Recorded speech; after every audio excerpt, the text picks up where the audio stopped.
নমস্কার বন্ধুরা, আজকে আমি বানাবো ধনিয়া চিকেন। আমি এইখানে 2 কেজি মতো মুরগির মাংস নিয়েছি। প্রথমেই 4 চামচ মতো গোলমরিচ গুঁড়ো দিয়ে দেব। তারপর 100 গ্রাম টক দই ও 4 চামচ লেবুর রস ও পরিমাণ মতো লবণ দিয়ে ভালোভাবে মাখিয়ে ম্যারিনেট করে ঢাকা দিয়ে রেখে দেব প্রায় 15 মিনিট পর্যন্ত।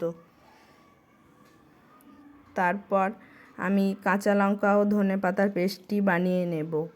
কড়াইয়ে 100 গ্রাম মতো সাদা তেল দিয়ে গোটা গোলমরিচ দিয়ে পেঁয়াজ, রসুন ও আদা বাটা 4 চামচ করে দিয়ে মাংসটা ভালোভাবে আমি কষিয়ে নিব।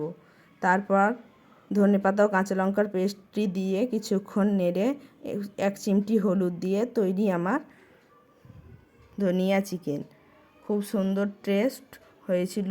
অল্প উপকরণ দিয়ে সুস্বাদু একটি রান্না তৈরি করলাম। কেমন লাগলো জানাবেন। ধন্যবাদ।